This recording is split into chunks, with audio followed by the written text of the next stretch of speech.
hearts go out to the communities, the families, the victims who were lost. We're a small state in terms of population and lives. Loss in Alaska touched so many people. And these are the faces of the people who died in that plane crash near Nome. As Alaskan leaders today speak out about aviation safety, we continue to learn the stories behind the people who died. We have heard from so many loved ones about what all those lives meant. And today that included the neighbors of one Eagle River man. And then all of our sales today are also going to them. Okay, perfect.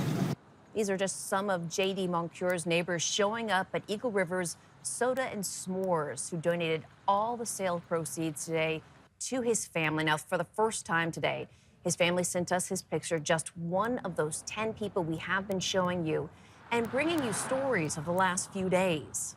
Now, this morning, some of the folks inside of the lines of cars remembered Moncure for his giving nature. No, it just warms my heart. I took a picture earlier and I see the lines, and I had already actually driven past once today, and it helps knowing that the community is there for them when they need to be. And if you still want to donate to the family, Soda and S'mores has 3 locations. They're all open until 7 tonight. You can read about all 10 people who were on board that flight, including the image that we've been created on our website and our mobile app. Well, inspired to use Flight 445 crash to take a look at safety resources that they say Alaska lacks. Our delegation says that they are committed to improving weather technology for Alaska pilots. Pacific, Becky. And what was the second part of your... And that was the big message at a D.C. news conference today. The Transportation Secretary and NTSB chair joining the delegation, along with too few air traffic controllers. Alaska pilots forced to rely on people on the ground for weather conditions because of broken technology. That was all talked about. But when questions turned to paying for a plan, when D.C. budget cuts are happening based on what Senator Sullivan called waste and redundancy, he says no one's considering aviation safety cuts. When it comes to aviation safety, whether in America or in Alaska, the Congress, in a very bipartisan way, has spoken forcefully. So I don't anticipate any funding cuts there. We will fight them, certainly as it relates to Alaska. But we are off to a good start on this initiative. Which is to fly and land. Sullivan says just like past bills have been paid for aviation improvements, he expected the same now. As far as the investigation, NTSB Chair Homendy said while Bering Air Flight 444's engine monitoring system would be sent to D.C., she confirmed that investigators will be examining wreckage in Nome.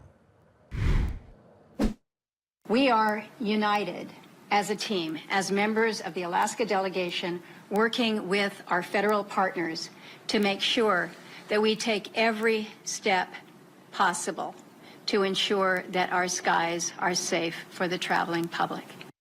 And the delegation also talked about the other aviation deaths in the past few weeks that have happened around the country. The FAA put out a release saying they were going to review other airspaces that had a lot of congestion, particularly as it relates to fixed-wing aviation, military aviation. And when the Secretary and I talked this weekend, they made sure to include the Anchorage Bowl, which, as Alaskans know, is a very busy place. A part of that news conference looks at another part of aviation safety specific to Alaska, where things in the sky can quickly change. It's, beautiful. It's fantastic.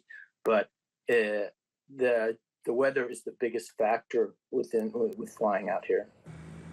Bush planes use visual flight rules, or VFR, meaning they rely on visual cues instead of instruments. And with weather changing so fast, it can be a challenge even for experienced pilots. The NTSB talked about these concerns at a news conference earlier today, saying they plan to work with state agencies to reevaluate VFR regulations and strengthen Alaska's aviation safety. Our complete coverage of the Bering Air Flight 445 crash is live now on our webpage and mobile app, where you can watch that entire news conference.